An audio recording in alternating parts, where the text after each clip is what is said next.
Hello, I am Hazel, the one keeping you alive. Since I am not a human, there is no room for human error. Who flow yug for Hazer if you have way for you a who fee hoof you Well, you should only wear them for 1 second. What do you mean by that? This is actually a trick question, right? Not a doubt. That's not even a question. That's... Hi, welcome to Comedy Parenting Radio, the only program that uses the ancient gift wrapping technique known as Taekwondo. We want to welcome our new listeners from Belarus, Ukraine, and the Russian Federation. Welcome to the Comedy Parenting Radio Show. Also, we've got listeners coming in from CastBox, Spreaker websites, iTunes, iHeart. Oh my word, it's like over 50 different platforms. Thanks for tuning in, gang, and listening and downloading Comedy Parenting Radio. Tonight we have a panel of experts here dancing around the studio before they sit down and answer your questions on Christmas. We'll be right back.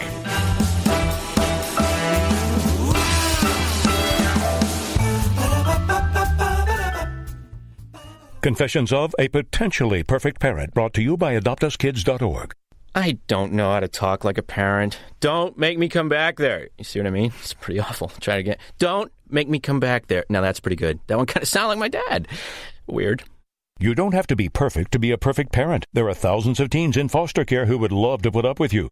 Call 1-888-200-4005 or visit AdoptUsKids.org for more information. A message from the U.S. Department of Health and Human Services, Adopt Us Kids, and the Ad Council.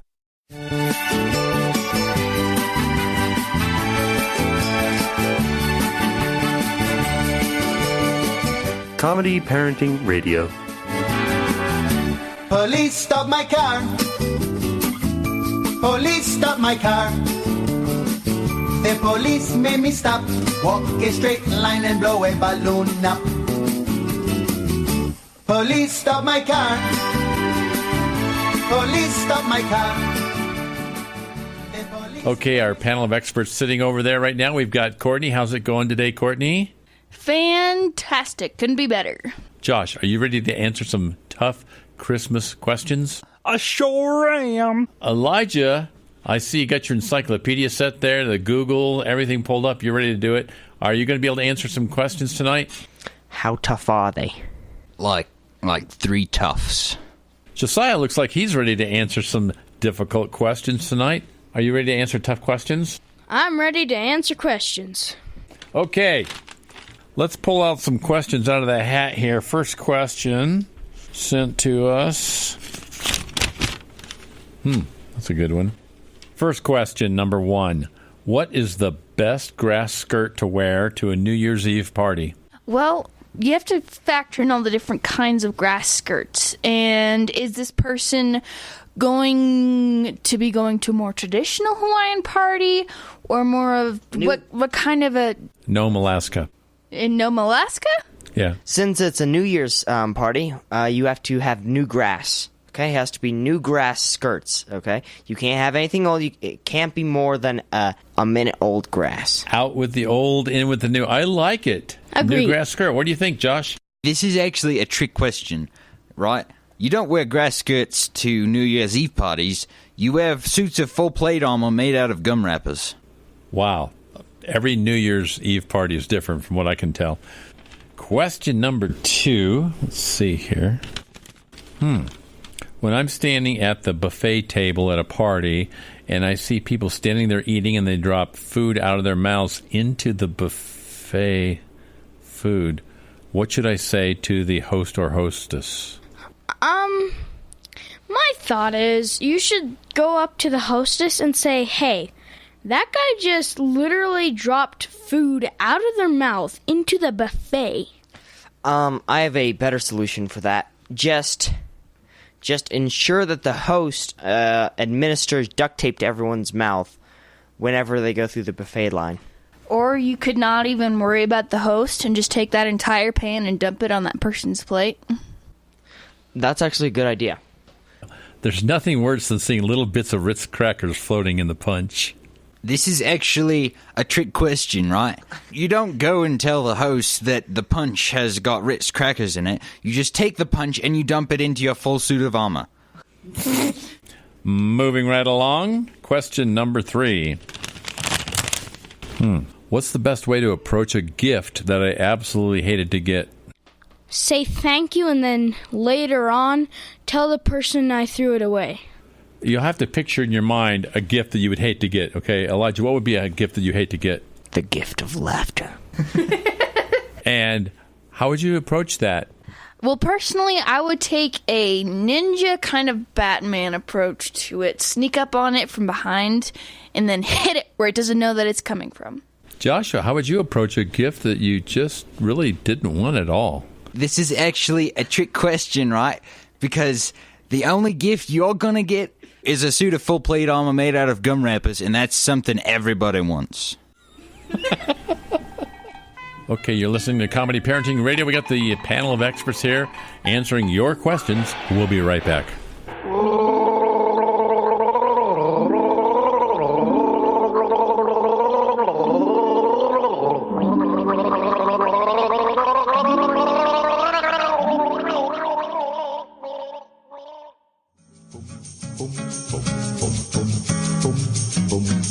Are you a failure as a parent or grandparent?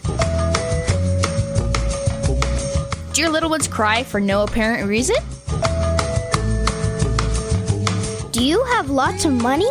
If you answered yes to these or any other invasive questions, we have good news for you. Treesock Press was named after a cat. A very cute cat. Treesock Press printed a book. That book is available in nearly indestructible hardback form and is printed with non-toxic ink so your little dinosaur can virtually eat the book. If this all seems too good to be true, you can go buy a cheap Disney book that's printed in China. Books printed in China aren't as good for teething toddlers as ones printed in Wisconsin. What's the name of our book? Dad the Tooth Fairy Didn't Come. This book is funnier than a root canal on a sinking ship. I didn't know ships had teeth. Order your copies of Dad the Tooth Fairy Didn't Come from Amazon today. Or tomorrow if you're on the international date line.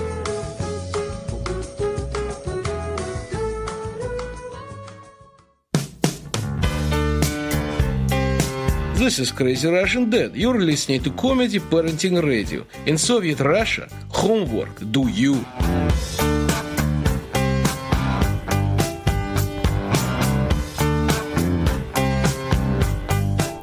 Okay, you're back with Comedy Parenting Radio, answering your questions about Christmas. This is tough stuff, gang. Okay, here's another question. This was just sent to us last week. Is it good form to wander into the host's kitchen and add ingredients? Well, for sure, if the food tastes bad. Why, as a matter of fact, at the last party I was at, I happened to do that very thing. Everyone turned up sick the next day, except for me. What did you add? I did add a syrup of Ipecac. You're the best cook up here at the Schley, Courtney. You want to weigh in on this question? It depends on how well you know the person. Let's say I'm the pool guy and I just came and cleaned the pool. Is it okay if I wander into the kitchen and add ingredients? As long as it's not chlorine. This is actually a trick question, right? Because there's no point in adding more stuff of the same to what has already been made because the ingredient of everything is gum from all the gum wrappers you took out. Unless it's Dad's cooking. Okay, our panel of experts are over there eagerly ready to answer this next question. Ooh, this is going to be a tough one. Okay. Shoes on or shoes off? What do you mean by that? Shoes on or shoes off. You know, if you go to somebody's house and there's the awkward second where you're standing there in the front entryway and you're wondering, do I take my shoes off or do I leave them on? And then you're looking around at all the other people like half of them have their shoes on and half of them have their shoes off. And the host and hostess both came to the door and the host has shoes off and the hostess has shoes on. What are you going to do? The safest way to go with this is have one shoe on and one shoe off. Well, my thought is, if you wear your shoes... Well, actually, you should ask the person whether to wear your shoes or not wear your sandals. It depends what kind of shoes you're wearing. Okay, you're standing at the front door wearing snowshoes. You take them off. You see, this is actually a trick question since you're already wearing a suit of gum wrappers. Why don't you pretend to drop a shoe accidentally as you go up the stairs? You pick up the shoe and you stand there at the door with one shoe in your hand. Yeah. You say, my shoe fell off when I came up the stairs. Okay, that went nowhere. Oh, this is going to be a popular question. How popular is it? Should people who post fruitcake recipes on Pinterest be expelled from the country? Why, yes. Certainly. Not a doubt. That's not even a question. That's immediately. Like, seriously, the person who wrote that should probably get kicked out of the country themselves. Kind of wonder the mental state of them when they made that. This is actually a trick question, right? You don't expel people from the country. You launch them into outer space. If they just make a fruit cake, that's delicious. Keep them in the country, for heaven's sake. Josiah, we are Josiah? escorting you off the premises. Would you like a passport? And maybe a plane ticket to Buena Vista. Buena Vista, Colorado. Because that's not in the States.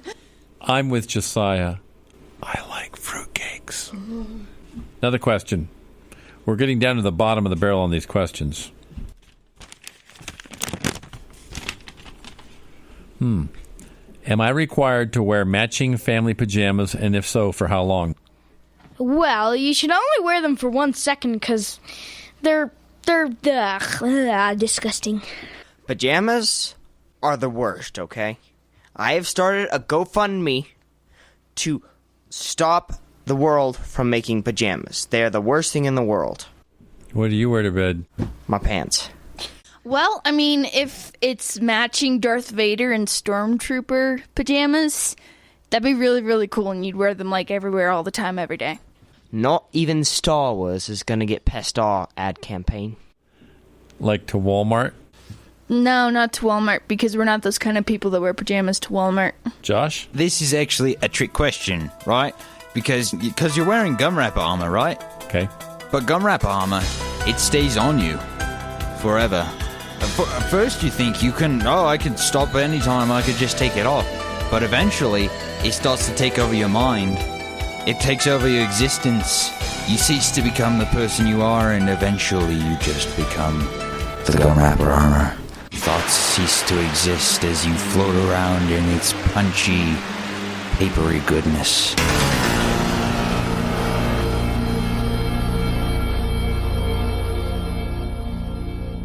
Our final question for today's panel. Well, this is a doozy. What's up with people putting mistletoe on drones? It's illegal. Don't even know where to go with that. Is there a height limit on that? Does the mistletoe become ineffective after a certain altitude? I would think so. But there isn't any rules written that it does, so it could be all the way up in outer space and you wouldn't even know it, and then somebody's like, here! Let's go look this up on Wikipedia, but give me 10 minutes first. This is actually not a trick question. See, I'm fairly certain that's entrapment. And if someone does that to you, you could probably sue them, get them in jail, and take all the Christmas presents. I mean, there's got to be somebody out there right now who's chasing people around with drones with mistletoe on it. Honestly, I would not want to kiss everybody running around on the street. What if their breath smells like punch and Ritz crackers? Then I'll know that they're the kind of people that eat food over the buffet table, and I will most definitely not kiss them. I think we were at the same party. Special delivery drones. You know how they used to have storks that carried babies? Uh-huh. Well, now it's drones that carry mistletoe. That's how it all starts. You know, the world will be a much happier place if the military just sent drones over to Afghanistan with mistletoe on it. There goes our taxpayer dollars. You've been listening to Comedy Parenting Radio, our expert gang up here answering the toughest questions of the season. I want to thank you guys for coming in here today. Oh, it's my pleasure. Oh, you're welcome. You're welcome. Before you guys go, Yeah? could you attach this mistletoe to these helium balloons and let them go? Bye-bye.